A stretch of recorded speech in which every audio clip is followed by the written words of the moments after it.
नमस्कार दोस्तों, दिग्विजय शर्मा एकेडमी में आपका स्वागत है। आज हम अल्टीमेट वोकैब प्रैक्टिस का 8th सेशन करेंगे।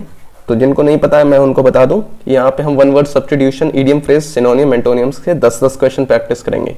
ठीक है, पहला क्वेश्चन है हमारा that which can not be corrected. तो जिसको करेक्ट नहीं किया जा सकता है उसको कहते हैं इनकॉरिजिबल। ठीक है, इम्प्रेग्नेबल होता है जिससे लड़ा नहीं जा सकता है। ठीक है, इनएलिजिबल जो एलिजिबल नहीं है, इनक्रेडिबल जो जिसपे विश्वास नहीं किया जा सकता है। A person who is blamed for the wrong doings of others, तो इसको कहते हैं स्केपगोट। दूसरों की गलती के लिए इसको फंसा दिया जाता है, बलि का बकरा बोलते हैं हिंदी में। ठीक है, फ्लेगमेटिक का मतलब होता है जो बंदा काम रहता है। ठीक है, कैप्टर, जिसको कैप्टर मतलब होता है किसी को कैप्टिव कर दिया गया है, यानी कि कैद में ले लिया गया है। बर्सर होता है किसी स्कूल या यूनिवर्सिटी के जो फाइनेंशियल मैटर को देखता है। ठीक है, पैसे लेन देन कहाँ पे कैसे करने हैं, उसका इंचार्ज जो होता है उसे बर्सर कहा जाता है। ठीक है, the act of speaking about sacred things, तो इसको कहते हैं ब्लास्फेमी। ब्लास्फेमी होता है जब कोई धार्मिक चीजों से रिलेटेड गलत सलत बोलता है। ठीक है, उसको ब्लास्फेमी कहते हैं। एथिस्ट होता है जो धर्म को नहीं मानता है, किसी भी भगवान को नहीं मानता है। डिफेक्शन ऐसे प्रोसेस को कहते हैं जब कोई इंसान दल बदल लेता है, मतलब जिस टीम से लड़ाई वो लड़ रहा है उसके अपोजिट टीम में हो जाता है। ठीक है, बेलिकोस होता है जो बंदा बहुत ज्यादा अग्रेसिव होता है, लड़ने के लिए हमेशा तैयार रहता है जो। A person who talks too much of himself, तो जो अपने ही बारे में ज्यादा बात करता है उसको ईगोटिस्ट कहते हैं। ईगोइस्ट होता है जो अपने बारे में ही सोचता है हमेशा। ठीक है, एलीट होता है जो बहुत ज्यादा ही हाई क्लास होते हैं लोग। ठीक है, उनको एलीट बोलते हैं। एमेटिक ऐसे चीज होती है जिससे आपको वॉमिट करने का यानी उल्टी आ जाती है जिसको देख के। ठीक है, टेक अवे और alter the natural qualities of, alter मतलब होता है चेंज करना, तो किसी चीज की क्वालिटी को चेंज कर देना उसको कहते हैं डीनेचर करना उसको। ठीक है, अनएडल्टर्ड होता है जिसमें कोई भी मिलावट ना हो। ठीक है, लिम्पिड का मतलब होता है क्लियर या ट्रांसपेरेंट। ठीक है, decay of organic matter producing a fetid smell, तो जब ऑर्गेनिक मैटर कोई बायोडिग्रेडेबल मैटर जो होता है उसको खाद बनाया जाता है तो उससे बहुत बुरी स्मेल आती है, फेटेड स्मेल आती है, उसको कहते हैं प्यूट्रीफाई। ठीक है, क्रिस्प मतलब कुरकुरा होता है। ठीक है, नियोटेरिक होता है modern. Diminish in value over a period of time, तो इसके लिए हम वर्ड यूज कर सकते हैं ऑप्शंस में डेप्रिशिएट। ऑगमेंट मतलब इंक्रीज होना होता है। एग्रेंडाइज का मतलब भी इंक्रीज होता है, इंक्रीज इन पावर और पोजीशन। ठीक है, एस्केलेट का मतलब भी बढ़ना होता है, आगे बढ़ना। Not able to produce children, तो जो लोग चिल्ड्रन प्रोड्यूस नहीं कर पाते हैं उनके लिए वर्ड यूज किया जाता है स्टेराइल। इसका जस्ट अपोजिट होता है फैकंड। फैकंड का मतलब होता है जो फर्टाइल होते हैं, जो चिल्ड्रन प्रोड्यूस कर सकते हैं। ग्रेविड का मतलब होता है प्रेग्नेंट। और हेबेटिक होता है जब हम यूथ से रिलेटेड कोई भी बात करते हैं तो वो हेबेटिक होता है। ठीक है, अब फ्यूनरल पोयम, तो फ्यूनरल पोयम कहा जाता है एलेजी को। ठीक है, ओड होता है जब हम किसी भी इवेंट को डिस्क्राइब करते हैं। ठीक है, पेंडेमोनियम मतलब होता है नॉइज या कंफ्यूजन होना। पैरोडी का मतलब होता है किसी की कॉमिकल कॉपी करना किसी को। ठीक है, तो ये पैरोडी हम देखते हैं बहुत सारी मूवीज की बनाई जाती है। One who walks in sleep, तो जो स्लीप में चलते हैं उनको कहते हैं सोमनम्बुलिस्ट। ठीक है, न्यूमिस्मेटिस्ट होते हैं जो कॉइन को स्टडी या उनका कलेक्शन करते हैं। ड्रोवर होते हैं जो गाय भैंसों को चराते हैं। ठीक है, फास्टिडियस का मैंने पिछले वीडियो में बता रखा है इसका मीनिंग, आप इसका मीनिंग कमेंट्स में बताइए। तो यहाँ से हमारे सिनोनियम स्टार्ट होते हैं। इग्नोमिनस का मतलब होता है एम्बेरस हो जाना, तो अगर मैं ऑप्शंस में देखता हूँ तो डिसग्रेसफुल इसका सही मीनिंग हो जाएगा। इनोक्यूअस ऐसा बंदा होता है जिससे आपको कोई खतरा नहीं है, वो कोई भी आपका हार्म नहीं कर सकता है। ठीक है, जेनरस होता है जो काफी खर्चा करता है। ऑर्थोडॉक्स होते हैं ट्रेडिशनल। क्वेस्ट का मतलब होता है किसी चीज को सर्च करना या खोजना उसको। आइडियोलॉजी होती है अपनी बिलीफ, क्या आप सोचते हैं। मेडल का मतलब होता है इंटरफियर करना। एनोमलस का मतलब होता है डिफरेंट फ्रॉम नॉर्मल, तो ऑप्शंस में से अगर देखता हूं तो मैं पेक्यूलियर इसका सही सिनोनियम हो जाएगा।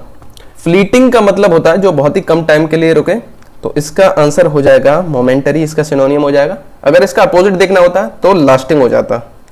ठीक है, अगर आपको यही पीपीटी डाउनलोड करनी है तो आप दिग्विजय शर्मा एकेडमी चैनल पर जा सकते हैं और इसको डाउनलोड करके अपने आप क्विज दे सकते हैं। ठीक है, आइडेंटिकल ये काफी इजी है, इसका मतलब होता है सिमिलर।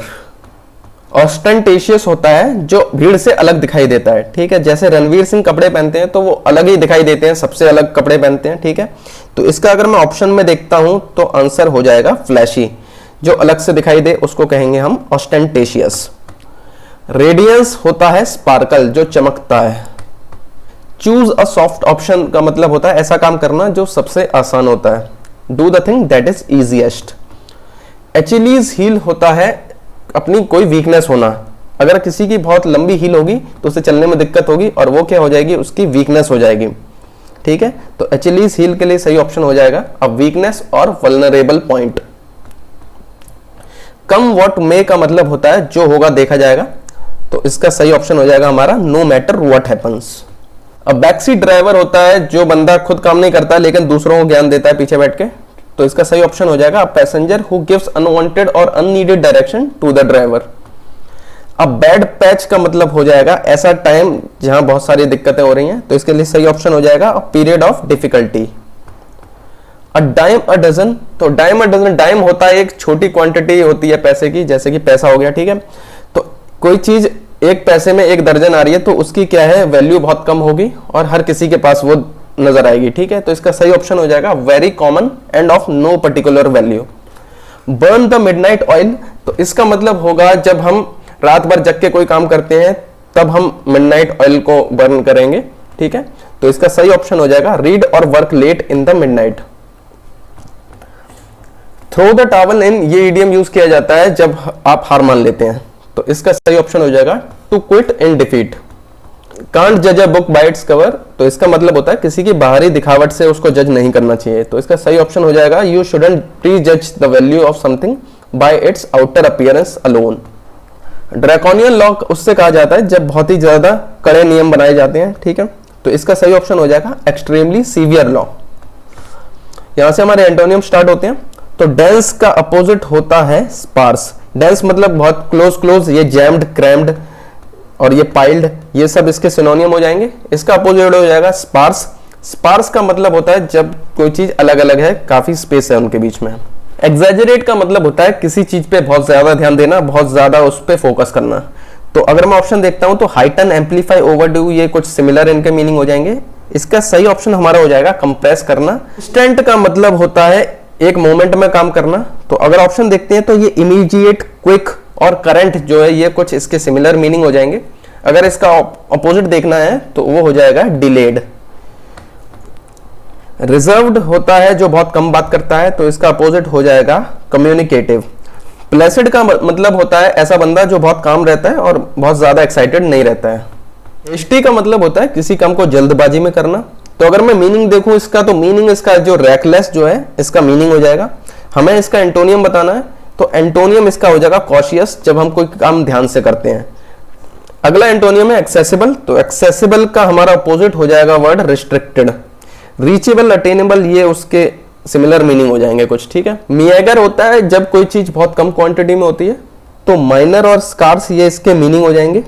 हमें चाहिए इसका अपोजिट, तो वो हो जाएगा प्लेंटीफुल, जो काफी ज्यादा अमाउंट में है। अगला वर्ड है अर्बन। अर्बन का एंटोनियम हो जाएगा, ये इजी है, रूरल।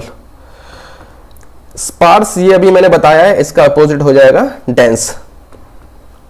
इंफीरियर का अपोजिट होता है सुपीरियर। ये इंटीरियर काफी सिमिलर इसका लग रहा है, लेकिन इंटीरियर इसका अगर हम लगाते हैं तो गलत हो जाएगा।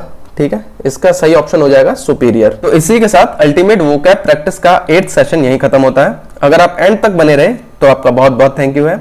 आप दिग्विजय शर्मा एकेडमी के टेलीग्राम चैनल पे जा सकते हैं, जहां आपको इसकी पीपीटी मिल जाएगी। अगर आपको ये स्टार्टिंग से सीरीज देखनी है तो उसका प्लेलिस्ट का लिंक मैं डिस्क्रिप्शन में दे दूंगा, आप चेकआउट जरूर कीजिए। ऐसे ही वीडियोस और देखने के लिए दिग्विजय शर्मा एकेडमी को सब्सक्राइब कीजिए और मिलते हैं अगले वीडियो में।